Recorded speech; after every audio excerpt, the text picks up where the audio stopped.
마지막으로 네. 이제 그 개인 투자자에 대한 얘기를 좀 해볼 거예요. 네. 예전에 이제 뭐 이미 그것도 6년 전인데 갔을 때 그 상당히 자부심을 갖고 있더라고요.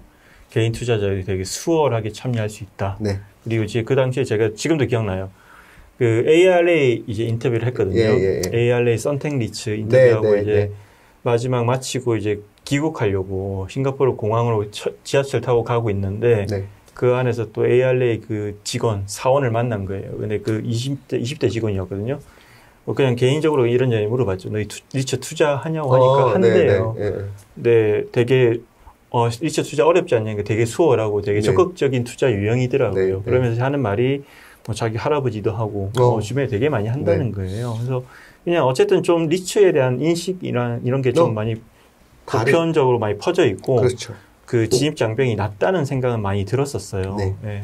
아까 3부에도 말씀드린 것처럼 일단 리츠를 투자하는 그 요소가 너무나 심플합니다.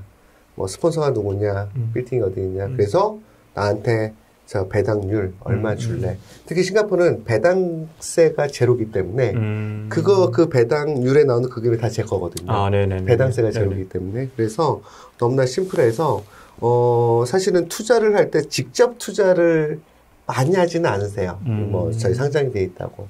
이제 간접 투자를 주로 이제 하시고 ETF 같은 거. 네, 그러니까 아니 그 어떤 상품인 거죠. 상품. 리츠에 투자하는 상품으로 하게 되고. 그래서 그런 상품들을 투자하는 채널이 요즘은 뭐 온라인이 있고 뭐 HTS 뭐 금전에 옛날에는 싱가포르 약간 그게 좀 뒤처지거든요. 그래서 이제 기자님이 아시는 것처럼 ATM이 그래서 나온 거예요. 네, 사실은 그때는 좀 좋은 사례로. 사실 이게 좋은 사례라기보다 상황이, 그리고, 근데 한국은 HTS가 옛날에 2000년 초반에 워낙 잘 발전해 있어서, 근데 저희는 좀 뒤쳐졌습니다. 그래서 어쨌든 접근성을 줄이기 위한 노력들은 했었죠. 그 주어진 환경 안에서. 그러네요. 네. 근데 리츠를 이제 투자를 하게 되면, 당연히 거액 자산가들은 투자를 합니다. 공모 리츠라든지 아니면 상장돼 있는 리츠들도 거액 자산가들은 채권에 투자하는 어떤 자산의 포트폴리오가 있지 않습니까? 그 정도에서 일부 또는 그만큼을 리츠에 투자를 해요. 왜냐하면 무조건 리츠에 있는 배당금은 기존에 있는 채권보다는 높은 수익을 나타내기 때문에. 그렇기 때문에 그렇지만 가격이 약간 변동에 대한 리스크가 있죠. 물론 채권도 가격 리스크가 있기 때문에 채권은 만기가 있기 때문에 만기까지 가져가면 그 수익을 다 받고 원금도 받고요. 그래서 약간 채권을 보완하는 수준의 투자 금액이 많이 들어옵니다.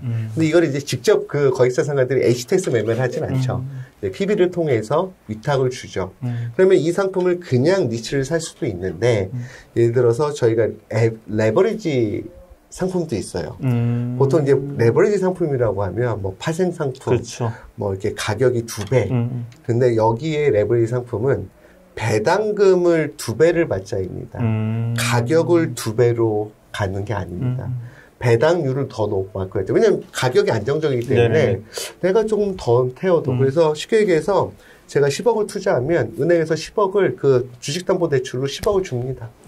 왜냐면 은행도 보통 100% 담보 안 잡거든요. 근데 그 은행들이 알거든요. 이게 그 가격 변동성이 크지 않다는 안정적이다. 안정적이다. 그러면은 뭐 예를 들어서 8%짜리 그 배당 리츠인데 얘를 이제 레버리지 2배를 태운다라고 16%를 받겠죠. 물론 이제 100%에 대한 금리 그 조달 금리 줘야죠. 그래서 그 빼면 그래도 10% 이상의 배당이 나오는 겁니다. 예, 그래서 이런 것도 있고. 상품 종류 되게 많나요, 그러면? 한국에 ELS 같은 거 있지 않습니까? ELS 같은 거를 리츠로 담아요. 왜 담냐면, 한국의 ELS는 이제 S&P 지수, 홍콩 지수여서 그것도 가격만 보거든요. 그렇죠. 가격이 변동성. 네, 변동성에서 딱 그 가격을 보는데 저희는 리츠 그러니까 주식을 담거든요. 가격 변동성 플러스 배당이 들어와 있어요. 그래서 성과가 좋아요. 그래서 저희도 이제 한 3개 정도 리츠를 담아서 구조화시킵니다. 어찌 보면 ES에 어울리는 게 가격이 급락할 가능성도 별로 없고. 그러니까 이게 모든 대전제는 변동성이 작다라는 그렇죠. 거.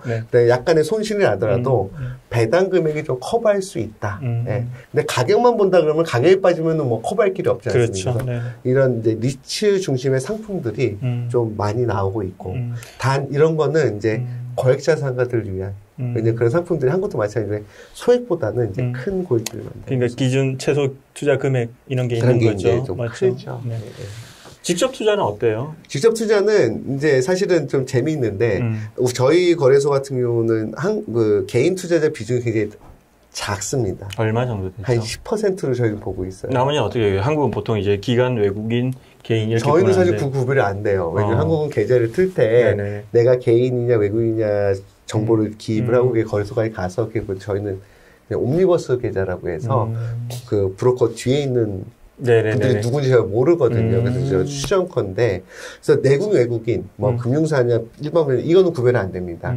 그래도 저희가 대략적으로 기관 대 개인 이게 한국이랑 딱 반대입니다. 한국은 요즘 뭐 기본 80% 작년 심할 때는 90%까지 개인이었고 그렇죠. 10%가 뭐 외국인은 다 포함한 기관이지 않았습니까? 저희는 거꾸로 딱 10에서 15%가 개인, 나머지는 외국인. 그게 한국의 이제 기간이 좀 그나마 높은 리츠가 ESR 캔들 스퀘어 리츠인데 그것도 사실 그 정도까지는 아니죠. 절대 아니죠. 그래서 개인분들이 HTS로 저희 리츠를 산다는 건 조금 저희는 안 맞아요. 그러다 보니 그런 상품들이 있고 그런 거액자산가들은 이제 PB를 통해서 하는 것도 있고 그럼 개인들은 어떻게 투자를 하느냐? 사실은 저희도 연금이 있거든요. 한국에 국민연금이 있는데 한국은 국민연금은 개인들이 터치를 못하고 퇴직연금 같은 거는 개인들이 운용할 수 있지 않습니까? 저희는 한국의 개념의 국민연금을 저희가 개인들이 할 수 있어요. 그게 예전에 호주 슈퍼 애니메이션 보니까 그것도 일정 부분 그렇게 개인 직접 운영할 수 있는 걸 국민연금인데 내가 운영을 할게. 여기서 그러면 뭘 할 거냐. 이 계정에서 사실은 리츠 투자가 일어나는 거죠. 그 계정에서 리츠 투자가 다른 어떤 채권이라든지 다른 주식에 비해서 전체 포트폴리오 얼마 정도 비중? 사실 그거는 뭐 나와 있지는 않아서. 왜냐면 예전에 이제 호주는 가보니까 슈퍼 애니메이션은 이제 그런 어떤 상장 부동산에 대한 비중이 나와 있더라고요. 네. 그리고 이제 그 외에도 개인도 직접 할 수 있는 것도 있고. 그래서 저도 뭐 통계가 아마 나와 있는데 제가 모를 수도 있고 그렇지는 않지만 그 계정을 통해서 채권으로 가겠다. 아니면 다른 거에다는 뭐 제가 모르겠지만 만약 그 계정으로 주식을 하겠다 그러면 많은 부분이 리츠로 들어옵니다. 왜냐하면 저희 그 국민연금은 이제 연 4.5%를 개런티를 하거든요. 그러니까 그 4.5% 이상의 수익이 나는 거여지만 들어가야 되거든요. 물론 그 이상의 수익이라는 거는 가격이 빠지는 리스크는 있지만 그런데 거기서 하이 리스크로 가지는 않고 중형 준수 가다 보니까 리츠 투자가 많다라고 보시면 되죠. 이게 어쨌든 싱가포르 거래소에서도 계속해서 개인 투자자들한테 리츠에 대한 어떤 친숙도를 높이고 좀 뭔가 친근하게 하기 위한 그런 노력은 계속 하고 있는 거죠. 그것은 저희는 ETF로 나가서입니다. ETF로. 그래서 그 2016년도에 하나가 나왔는데 지금은 ETF가 5개까지 나왔습니다. 그래서 최근에는 ESG 트렌드가 있어서 EOB 자산운용이 런칭한 IH 저희 SGX 그린 리츠 ETF 그래서 ESG 평가를 하는 ETF. 그렇죠. 저도 그거는 이제 GRESB라고 이제 그 대체 투자의 어떤 ESG 평가를 하는 기관 맞습니다. 네, 거기 이제 얘기를 들었는데 자기들이 참여를 해서 맞습니다. 그 기준을 마련해 준다고 하더라고요. 네, 맞습니다. 그래서 저희는 ETF를 통해서 개인 투자자들에게 좀 접근성을 좀 줄여주는 편하게 해주는 걸 하고 있습니다. 이게 최근에 보니까 어쨌든 이 개인 투자자들이 리츠 투자를 하기 위해서는 이 시장에 대한 신뢰가 있어야 되잖아요. 그래서 보면 뭐 리츠를 운용하는 사람들도 있고 또 기관 투자자도 있지만 사실 이제 리서치하는 어떤 이런 사람들의 역할도 되게 중요한데 예전에 저도 갔을 때 보니까 DBS랑 시티은행을 만나보니까 상당히 리서치를 깊게 많이 하더라고요. 이게 이제 약간은 조금 핀트가 안 맞을 수도 있는데 그분들이 왜 열심히 하냐면 DBS랑 시티를 가셔서 그래요. 그래요? 그 뒤에 거액자산가들이 제일 많거든요. 거듭 말씀드리면 거액자산가 자금을 운용해야 되는데 중형 중수의 포지션은 거의 리츠로 들어오거든요. 좋은 인터뷰를 만난 거예요. 만약에 조그만 증권사나 선물사를 갔다 그러니까 금융사 갔다 그러면은 리치 애널리스트가 없을 거예요. 근데 이제 사실은 약간 한국에 최근에 좀 아쉬운 게 뭐냐 이런 게 있어요. 이제 증권사에서 리서치 애널리스트 평가를 하잖아요.